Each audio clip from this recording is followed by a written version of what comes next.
म्हटल्याप्रमाणे अतिशय भक्तिमय असं वातावरण आणि दत्ताचा गजर घेऊन बुवानी खूप चांगल्या काही गोष्टी या आपल्यासमोर ठेवलेल्या आहेत आणि खरंच सुंदर. बाकी काही इतकं काही बोललेलं नाही आहेत, पण जे काही बोललेत ते नक्की परतफेड करणार.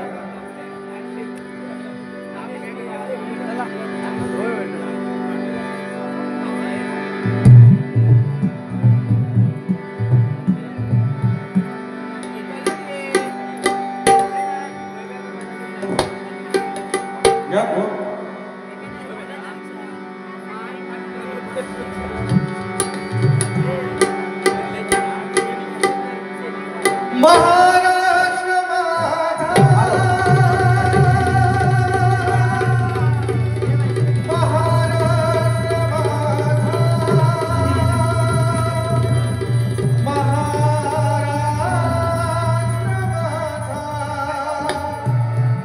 जय जय महाराष्ट्र माझा.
बुवाने अतिशय सुंदर या ठिकाणी गजराच्या माध्यमातून काही गोष्टी मांडलेल्या आहेत.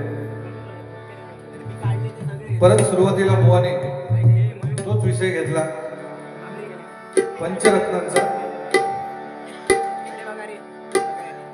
मी पुन्हा बुवा तुका एकदा सांगते की माझा विषय असं होतं बोलण्याचं की ही तू एक नवीन काहीतरी पायंडो घालून देतस नवीन मुलांना आणि तो बरोबर आहे. बस इतकाच माझा म्हणणं होता, बाकी काय त्याच्यात विषय नाही. पंचरत्न सगळे त्यांचा सन्मान करतात आणि पंचरत्न असं नाही की बाबा गजर पहिलं म्हटल्याच्या नंतरच त्यांच्याबद्दल आपल्याला असताय असं दाखवतं येईल असं नाहीये बुवा. माझं इतकंच म्हणणं आहे की नवीन मुलांना नवीन पायंडो घालून देऊ नको. बाकी काही विषय नाही, गजराच्या माध्यमातून बऱ्याचशा गोष्टी करू शकतो. English cow milk boiling and boiling. आता ह्याच्यात चुकीचा काय म्हणा. काऊ मिल्क म्हणजे गायचं दूध, बॉइलिंग अँड बॉइलिंग म्हणजे काय उकळवतात ते. ह्यात चुकीचा मग सांगलंय ना 600चा ते का लागला. ह्याची सवय कशी आहे, स्वतःचा ठेवता वाकून दुसऱ्याचा बघता वाकून.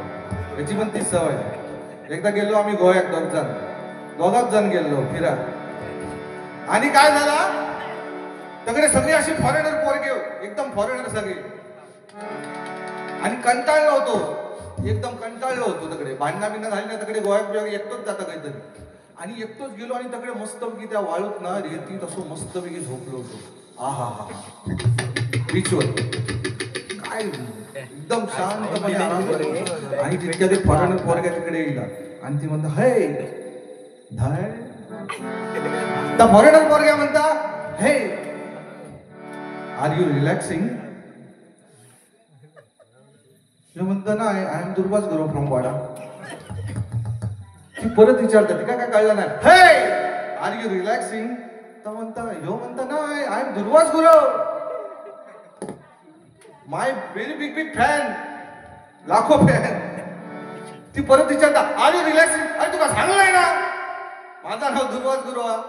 तर पोरग्या कंटाळल्याने गेला. परत एक पोरग्या येईल असाच पांढरा हिला आणि म्हणता हे आर यू रिलॅक्सिंग? तो म्हणता अरे नाही बाबा, I am Durvas Gurav from Wada Devgad. परत तिसरा हिला ता म्हणता आर यू रिलॅक्सिंग? ह्यो असंच झोपलेलो ना, आर यू रिलॅक्सिंग? कंटाळलो, असो भडाकलो दुर्वास ऋषींसारखो, असो भडाकलो आणि तंतनच चलत गेलो पुढे. तंतनच चलता आणि पुढे गेलो आणि थंय एक फॉरेनर पोरगे असा आडवा झोपलेला. आराम करता ह्यो जाऊन त्याचा रागत होतो ना, ह्यो विचारता हे आर यू रिलॅक्सिंग? तिका विचारता हे आर यू रिलॅक्सिंग? ता म्हणता या I am relaxing. You are relaxing? अगो तू हय झोपलं, तुझा अख्खा खानदान तुका थंय येऊन झोपलं स्वतः आणि तू हय येऊन झोपलं. असं ह्यो माणूस आहे, पण गोड माणूस आहे. काय हो म्हणा मग सांगले बायकोचा म्हणजे असा नसता 8-8 दिवस कोण म्हणता भांडत नाही भांडत.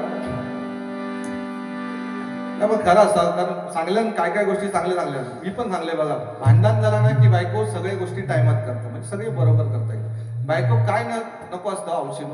मगाशी बुवाने सांगल्या कुंकवाचा कुंकू म्हणजे टिकली ही टिकली तर टिकली, नाही तर कपाळावर येऊच्या अगोदर किती ठिकाणी टिकली त्याचा भरोसा नाही.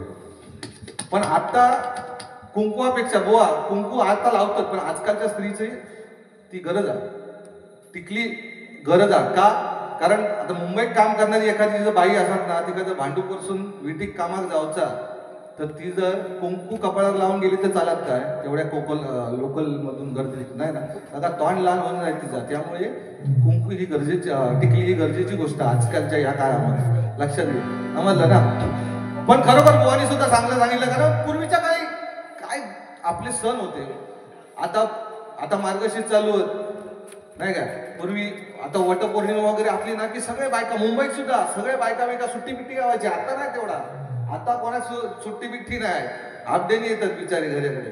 पण आता जे का सुट्टी नसताना ती काय करतली आदल्या दिवशी रात्री कामापासून येताना आता हय तर कसे वडबीड होतो सगळे, म्हणजे सगळे एकत्र येऊन बायका वडाची पूजा करतात. पण मुंबईत तितकं टाइम मिळत नाही लोकांना. एखाद्या ठिकाणी काहीतरी वड असता लांब, मग तकडे कोण जायत नाही. मग ती काय करता आदल्या दिवशी येताना बाजार असून मुंबईत 10 रुपयाचं अशी फांदी विकत गावतात. वडात सुद्धा म्हणजे फांदी काढून आणतात ती विकतात. 10 रुपयात वड कोणी विकत घेणार, घराकडे गेली की फ्रीजच्या फ्रीजरमध्ये ठेवणार आणि फ्रीजरमध्ये ठेवणार. मग सकाळी एकदम फाटपाटी उठणार, लवकर फाटपाटी उठली की पहिलं जाऊन तो वड बाहेर काढणार, तो फ्रीजर मधनं बाहेर काढणार. मग तो वड असो एकदम असं ताट झालेलो असतात, दह्यासारखं मला ताट झालं म्हणतात. तो वड एकदम ताट झालेला असता, तो वड काढणार, फाटपाटी उठतात आणि एका कोपरं बघून त्या कोपऱ्यात ठेवणार आणि मग ते का हळद कुंकू वाहणार. मग ते का असं अलगद उचलणार आणि अलगद धागो बांधणार. धागो बांधल्याने की परत कोपऱ्यात ठेवल्या की म्हणणार वडा. ही परिस्थिती आजकालची आहे. कोणी खरोखर सांगितलं की आजकाल ही दुनिया बदलत चाललेली आहे बघा. आणि ही दुनिया बदलत जाता आपण पाश्चिमात्य गोष्टीकडे वळलो नाही का. आजकाल आमची फॅशन किती आहे, कोणी सांगल्यानी जीन्सची पॅन्ट. हो, आजकालचे पोरगे 35ची कंबर आणि 36ची जीन्स घालतात. म्हणजे दुनिया खोटी आहे बघा. म्हणजे तुम्ही जर फाटलेली जीन्स जर घेऊ गेलास ना तर त्याची किंमत जास्त गावता. फाटलेली जीन्स घेऊ गेला तर त्याची किंमत जास्त गावता आणि चांगली जीन्स तर त्याची किंमत कमी आहे नाही का. कारण ही दुनिया तशी चाललेली आहे उलटी. बुवाने अतिशय सुंदर या ठिकाणी गाणी सुद्धा बुवानी काय म्हटली नाहीत, पण अगदी थोडक्यात बुवाने आटापलेली आहे, हरकत नाही. एक छत्रपती शिवाजी महाराज यांच्यावर एक गाणं या ठिकाणी सांगतो. एकच राजा इथे जन्मला शिवनेरी किल्ल्यावर, एकच राजा इथे जन्मला शिवनेरी किल्ल्यावर. माझ्या राजाचं नाव माझ्या देवाचं नाव माझ्या राजाचं नाव गात कैगड किल्ल्याच्या गगनावर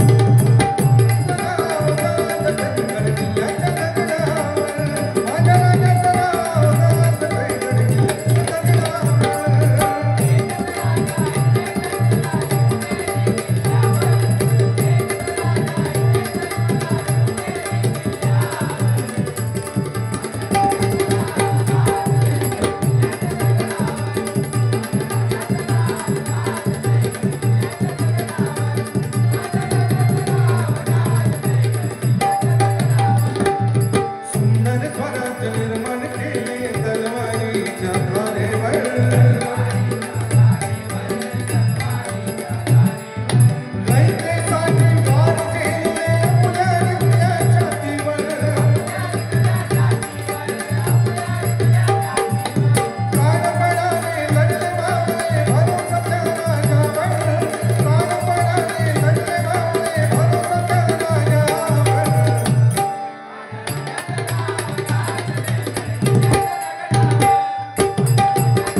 कृष्णा खोपकर यांच्याकडनं हे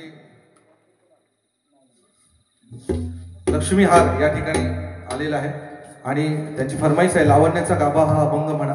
नक्कीच अभंगाच्या टाइमला लावण्याचा गाभा अभंग म्हणू. त्याच्यानंतर दशावतार म्हणा. तर दशावताराचा विषय असो की आता गोवा सुद्धा देवगडचो आणि मी देवगडचो. आमच्या तालुक्यात दशावतार नाही त्यामुळे आमका इतक्या दशावताराचं गाण्यात उगाच काहीतरी म्हणाल त्याचा अपमान माका करूच नाही. म्हणून तुमची प्रामाणिकपणे माफी मागते की दशावतार माका माझ्या होणार नाही. बाकी अभंग नक्की म्हणताय.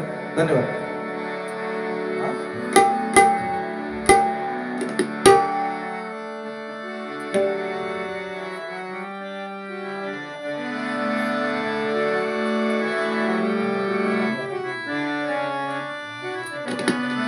श्रीहरी जगत पिता दूर करी तो व्यथा. श्रीहरी जगत पिता दूर करी तो व्यथा. दूर करी तो व्यथा. ऐक सत्यनारायणाची कथा. ऐक सत्यनारायणाची कथा. ऐक सत्यनारायणाची कथा.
सुंदर असं या ठिकाणी गजराच्या माध्यमातून बुवानी बऱ्याच काही गोष्टी सांगितल्या.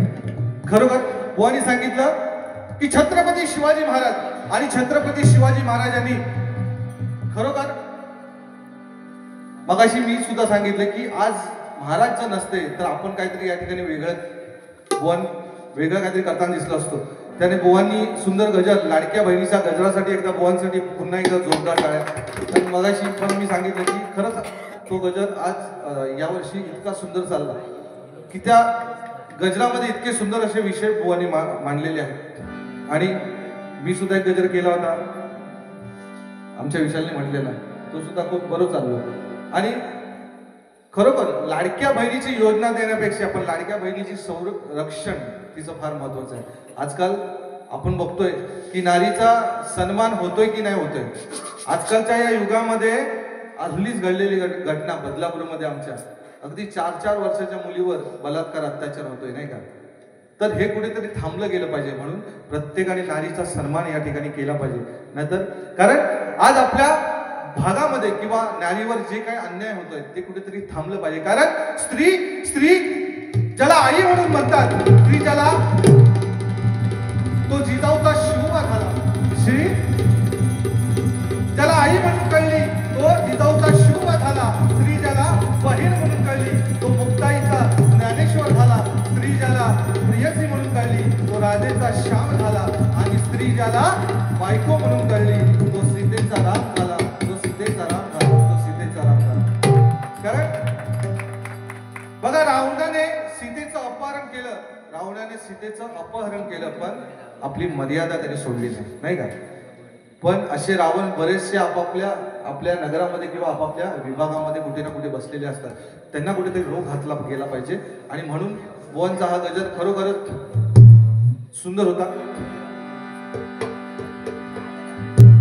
ह्या युगामध्ये ह्या अशा घटना घडतायत, पण त्या टाइमाला छत्रपती शिवाजी बुवांनी सुद्धा सांगितलं कल्याणच्या सुभेदाराची सून जेव्हा शिवाजी महाराजांकडे आली नाही का, बुवांनी सुद्धा सांगितलं. पण असे बरेचसे मुद्दे आहेत बुवा जे छत्रपती शिवाजी महाराजांच्या काळात घडले. कारण छत्रपती शिवाजींनी संपूर्ण दक्षिण भारत जिंकला होता, संपूर्ण दक्षिण भारत जिंकला होता. बेळगाव जवळच्या बेलवडी गावचा राजा ईशप्रभू महाराजांसमोर उभा राहिला, मराठा विरुद्ध उभा राहिला होता.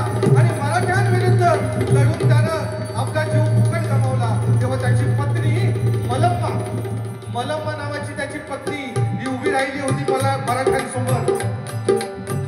शिवरायांचे मेहुणे सखुजी गायकवाड यांनी बेलवाडीच्या गडीवर हल्ला केला होता. पण मल्लम्माने एवढ्याशा गडीसाठी 27 दिवस लावले. त्या स्त्रीनं मल्लम्माने मराठ्यांशी लढता 27 दिवस लावले. 27 दिवसाच्या नंतर ती गडी आपल्याला मिळाली, मराठ्यांना मिळाली. आणि जेव्हा मल्लम्मा मराठ्यांच्या हाती लागली तेव्हा शिवरायांचे मेहुणे सखुजी गायकवाड यांची नजर फिरली. त्यांनी काय केलं, तिच्यावर वाईट नजरेने पाहिलं, वाईट नजर टाकली तिच्यावर. पुढे दरबारात उभा केल्यावर मल्लम्माला छत्रपती शिवाजी महाराजांच्या समोर हत्येनंतर तिला उभा करण्यात आलं. आणि मल्लम्माने शिवाजी महाराजांसमोर सगळं सांगितलं. तेव्हा छत्रपती शिवाजी महाराजांनी काय केलं, महाराजांचा पारा चढला. अशा कुणाला महाराष्ट्राच्या राज्यात माफी नाही. मग तो कुणी असू दे, माझा सख्खा मेहुणा असला तरी महाराजांनी आपला मेहुणा असलेल्या मुखात सखुजींचे डोळे काढले. महाराजांनी आपला मेहुणा असलेल्या सखुजीचे डोळे काढण्याची आज्ञा दिली. आणि मल्लम्माला आपली बहीण मानलं आणि 2 गावात इनाम म्हणून तिला दिलं. बघा अशी होते छत्रपती शिवाजी महाराजांचं शासन. आणि ते शासन जर आज आपल्यापर्यंत असतं तर आज कुठेतरी चित्र वेगळं दिसलं असतं नाही का. म्हणून म्हणतो बुवांनी सुंदर सांगितलं की स्त्रीचा सन्मान केला गेला पाहिजे. बाकी बायकोचा विषय वेगळं जातो. सांगलं ना 8 दिवस इतके भांडत नाही म्हणून सांगलं नाही. खरं हातात काय करा, आपण आपली नवरेगिरी दाखवतो. नवरेगिरी आम्ही दाखवतो. काय बायको काय नको असं नुसता प्रेम व्हाय असतं, बाकी काय व्हाय असतात. 2 गोष्टी प्रेमाने बोलायचं, मस्करी करीत राहायची. मी गेले की घराकडे ना असंच करतोय म्हणजे खरोखर. आता ह्याच्याबद्दल बोलून उपयोग नाही, आपल्याच बायकोवर सांगा तर मी गेलाय का असो माका मी कधी कधी म्हणते आता जेव बसले ना माका लाडत येता कधीतरी औषध जेव बसले की म्हणतले काय हो मी बसा काय तुमच्या ताटामध्ये जेव तर म्हटलं बंगला ताट केवढा तू केवढा म्हटलं बसतलं त्याच्यात छोट्या छोट्या गोष्टी होतो काय नको असतं बायकांका बाकी काय नको असतं मला सांगता टेबल फॅन अरे टेबल फॅन म्हणजे तुझं काय कमी आहे फॅन बाजारातून चलताना ना बायकोन इकडे तिकडे बघितलेलं आपल्याला अजिबात आवडत नाही बायकोन इकडे तिकडे बघितलेलं आपल्याला आवडत नाही पण आपण मात्र सगळीकडे बघायचं असो बघा काय आजकालची परिस्थिती थोडीशी गंभीर आहे हे कलियुग आहे आणि या कलियुगामध्ये खरोखर उलटी दुनिया चाललेली आहे आणि या उलट्या दुनियेत बराच काय काय होतं मग काही सांगले पोरग्यांची लगीन होत नाही ते बिचारे काय बोललो तो दुधाची पोरा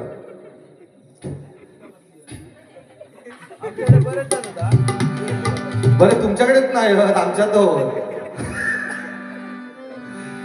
काय करणार हो सध्या परिस्थिती तशी इलेली आहे हो आता करतालाच का बरं ह्या थंडीच्या दिवसात ना आणखीन त्रास होता त्यामुळे आता ते गजराला सुरुवात करूया आणि गजराच्या माध्यमातून मनोरंजन नक्कीच करणार कारण बऱ्याचशा गोष्टी आहेत बोलण्यासारख्या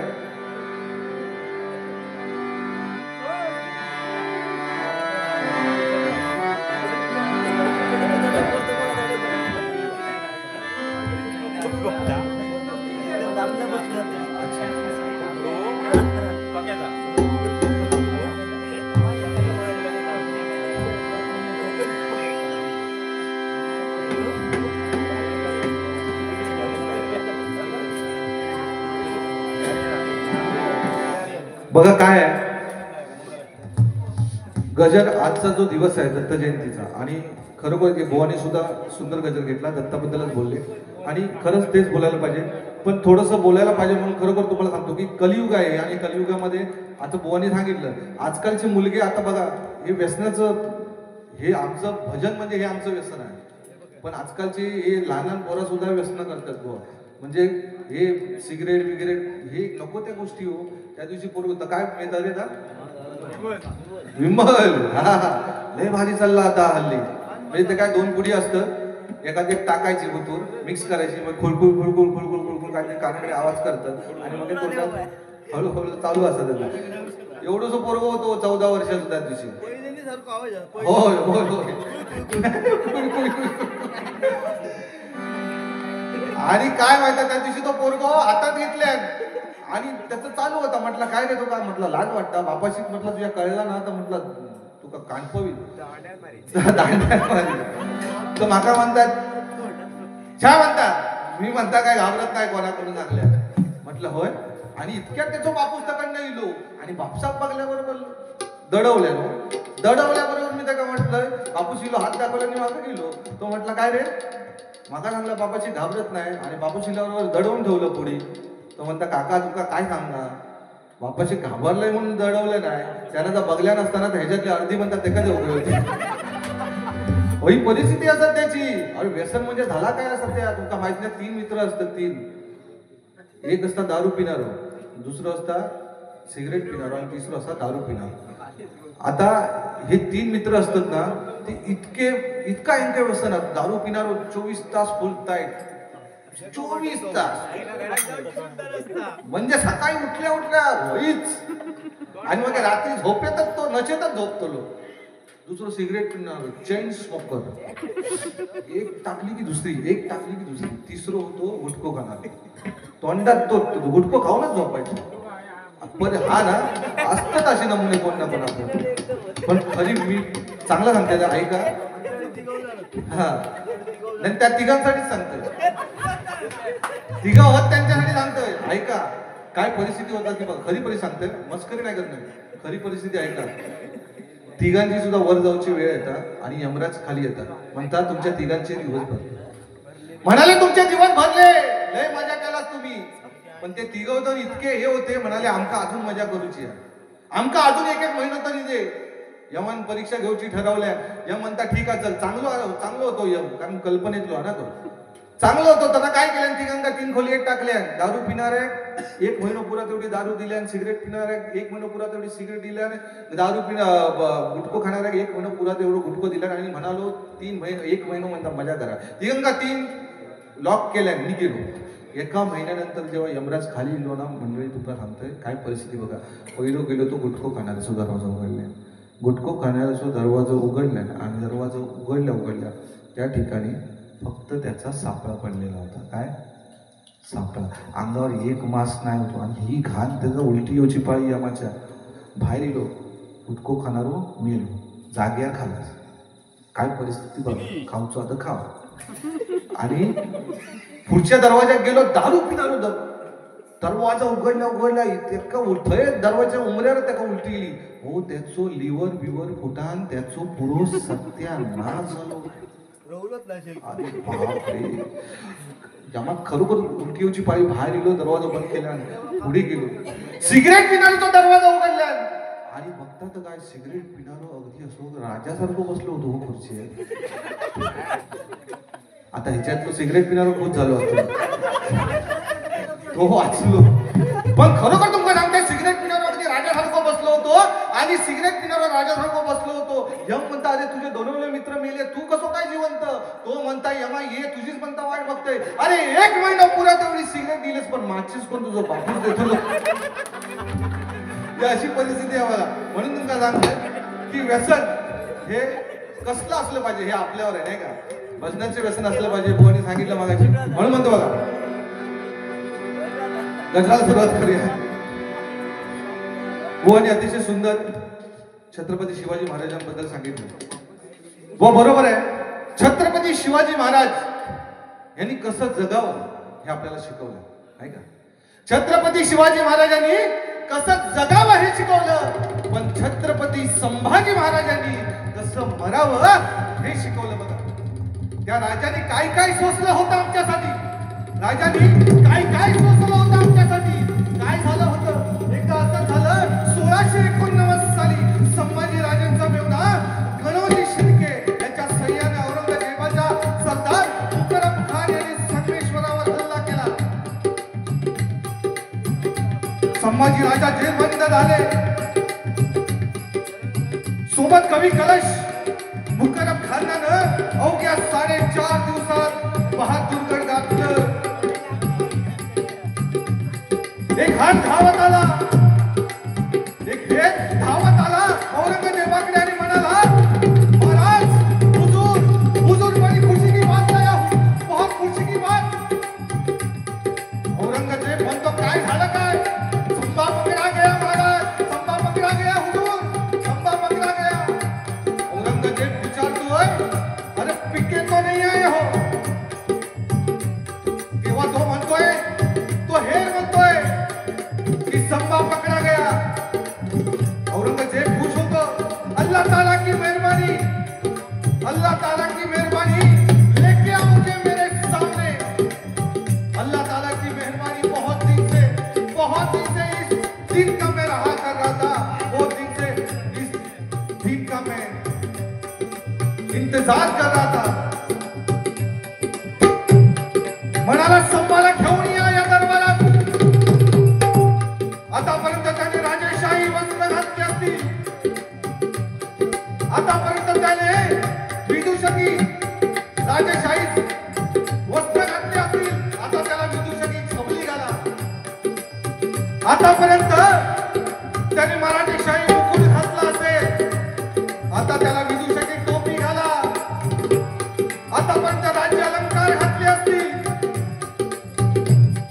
आता त्याला काटेरी साखर दंडानं बांधा. आतापर्यंत घोड्यावर मिरवला असेल, हत्तीवर मिरवला असेल, पण आता त्याला उंटाला बांधा. आणि तसंच केलं. विदूषकी धमली घातली, साखर दंडाने बांधलं, उंटाला बांधलं आणि आमच्या महाराजांना घेऊन आले. अरे 9 वर्ष ज्यांनी औरंगजेबाला त्रस्त केलं होतं, तो आहे तरी कोण हे बघण्यासाठी कोण कोणाच्या झाडावर आणि कोण कुणाच्या खांद्यावर, कोण कुणाच्या डोक्यावर चढलं होतं बघायला की संभाजी राजे कोण आहे. अचानक एक कोणतरी यायचा आणि दगड महाराजांच्या दिशेने यायचा आणि दगड लागून अख्खं अंग रक्तबंबाळ झालं होतं. कोणीतरी यायचं शिवी घालून जायचं, कोणीतरी यायचं आणि वार करून जायचं अंगावर. संपूर्ण शरीर रक्ताने भिजलं होतं, पण एवढं सोसून सुद्धा छावा होता ताट, झुकली नाही मन, वाकला नाही कणा. तसंच झालं औरंगजेबाच्या दरबारात. त्या दरबारात आल्या आल्या असं काम करायला, झुक जा खंबा, झुक जा, तू आलम पड़ा के सामने खड़ा है. पण झुकली नाही मन. कवी कलश म्हणतात, राजा है वो, झुकेंगे नहीं झुकाएंगे. विद्यार्थ्यांना आवाज आला औरंगजेबाचा आणि म्हणतोय, सबूर असद, सबूर, अभी बहुत कुछ पूछना है से. जब ये छोटा था ना, तब हमारे पास आया था, तब हमने पूछा था कि तुम्हें किसी से डर नहीं लगता क्या? तब इसने हमें जवाब दिया था कि हमें किसी से भी डर नहीं लगता है, लेकिन हमसे सब लोग डरते हैं.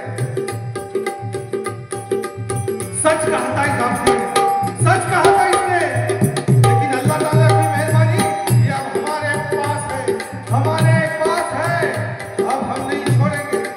बता संभा, बता कहाँ रखा है खजाना? तेव्हा संभाजी महाराज झुकले, म्हणाले, अरे ये हिंदुस्तान हमारा खजाना है. हम नहीं झुकेंगे, हम नहीं मांगेंगे, हम छीनेंगे तुमसे हिंदुस्तान. औरंगजेब म्हणाला, बहुत खूप, खामोश. म्हणाला, कुठे ठेवलाय खजाना सांग, पण काही सांगायला तयार नाही.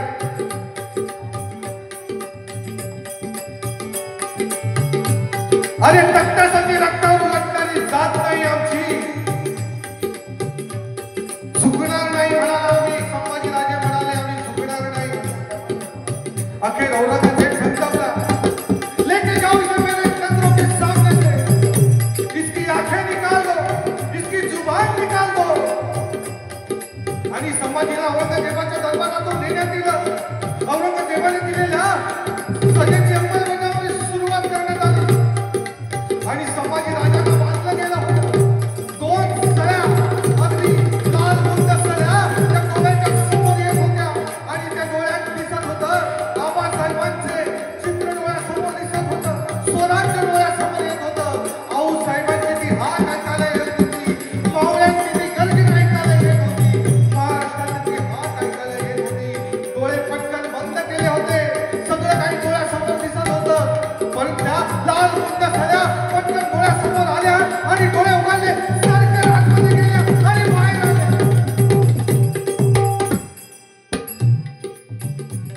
डोळे नव्हते आता, डोळ्यासमोर होता फक्त अंधार आणि त्या अंधाराच्या समोर फक्त दिसत होता स्वराज्य.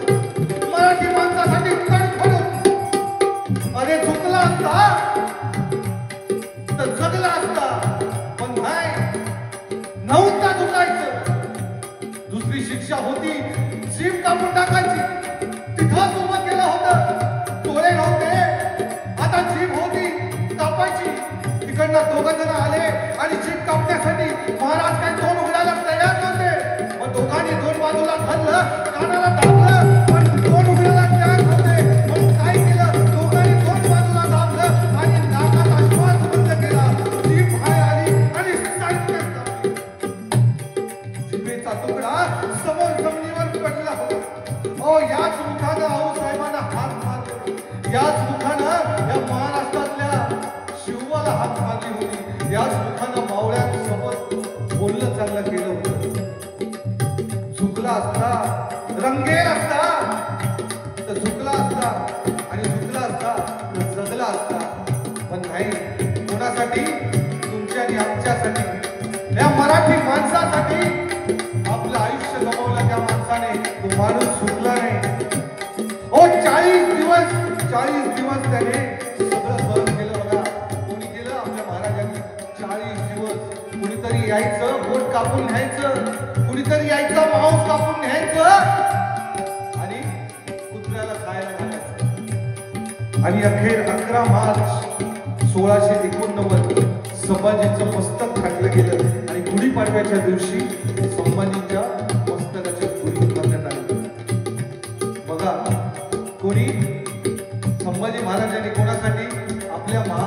मराठी लोकांसाठी नाही का, म्हणून म्हणतो बुवाने मगाशी सांगितलं छत्रपती शिवाजी महाराजांनी आम्हाला कसं जगावं हे शिकवलं, पण छत्रपती संभाजी महाराजांनी कसं मरावं हे शिकवलं, कसं मरावं हे शिकवलं, कसं मरावं हे शिकवलं. छत्रपती शिवाजी महाराज की, छत्रपती संभाजी महाराज की, छत्रपती संभाजी महाराज की.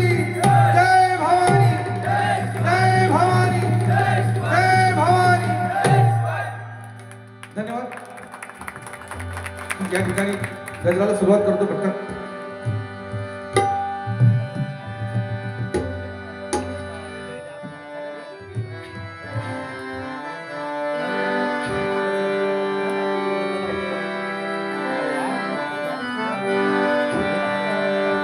माझी दत्त माऊली जशी कृपेची सावली, आम्हा भक्तांच्या हाके झरी राहुली आली.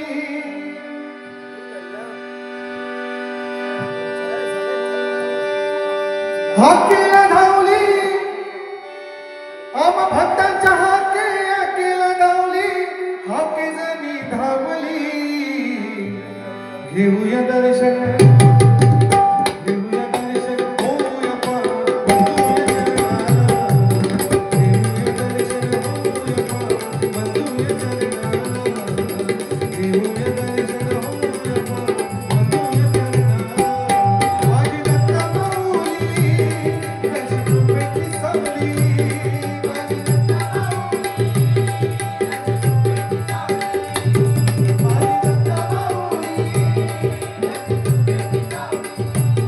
आम्हा भक्तांच्या हाके जरी धावून आली.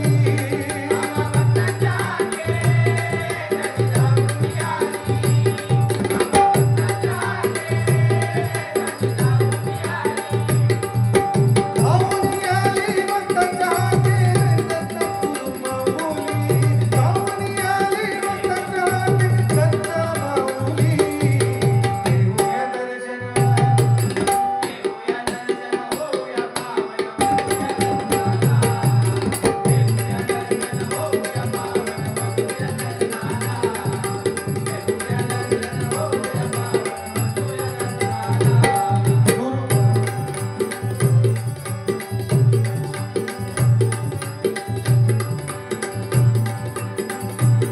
दत्त माता दत्त पिता, दत्त माता दत्त पिता.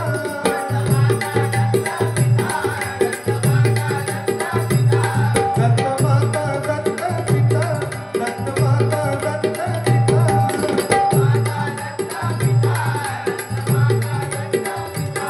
गुरु आमची कुलदैवता, दत्त आमचे कुलदैवता.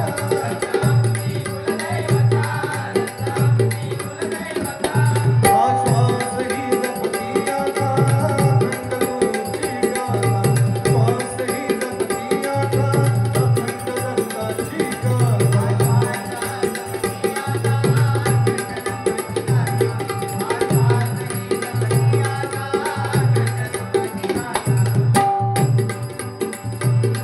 गुरुनामा विना, गुरुनामा विना नाही दुसरे आता. दत्तनामा विना नाही दुसरे आता. नामा विना ना दुसरे आता भक्तीचे साधन. नामा विना ना दुसरे आता भक्तीचे साधन.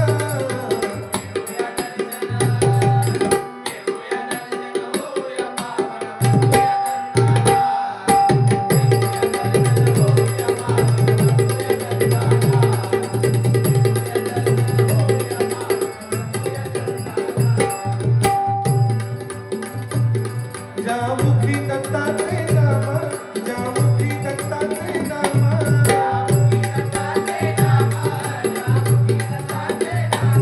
तो पावेल नीद धाम, तो पावेल नीद धाम.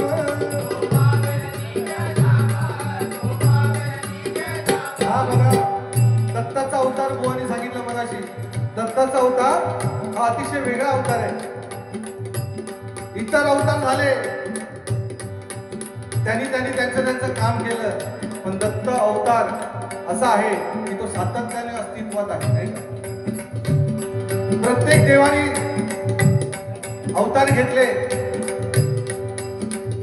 एकेका देवाने अवतार घेतले, नाही का? पण दत्त असे अवतार आहे, दत्त हा असा अवतार आहे तो 3 देवांचा एक अवतार आहे, नाही का? म्हणून म्हणतो बघा, ज्या मुखी गुरुचे नाम तो पावेल निज धाम, ज्या मुखी गुरुचे नाम तो पावेल निज धाम, ज्या मुखी गुरुचे नाम तो पावेल निज धाम, घडेल हातून सत्कर्म तो जाणेल ज्याचं वर्म, घडेल हातून सत्कर्म तो जाणेल ज्याचं वर्म, घडेल हातून सत्कर्म तो जाणेल ज्याचे वर्म, घडेल हातून सत्कर्म तो जाणेल ज्याचे वर्म, तोच सुखाचा तीर दूर होईल ती पीर, तोच सुखाचा तीर दूर होईल ती पीर, येथे जुळून भाग्यचरीच्या उजळेल जीवन, येथे जुळून भाग्यचरीच्या उजळेल जीवन,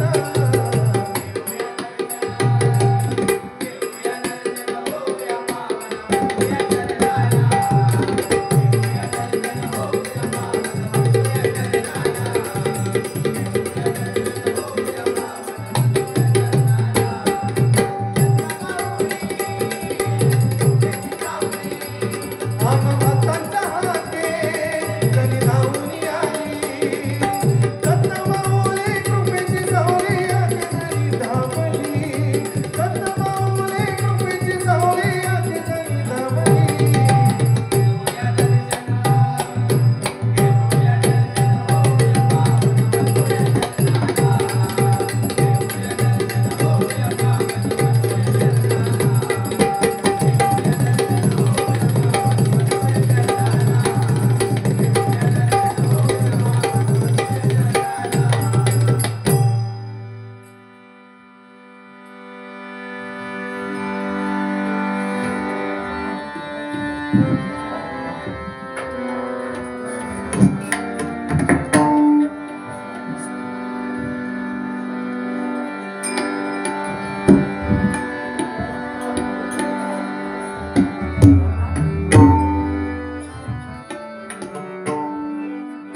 दत्ता दिगंबर या हो स्वामी मला भेट द्या हो, दत्ता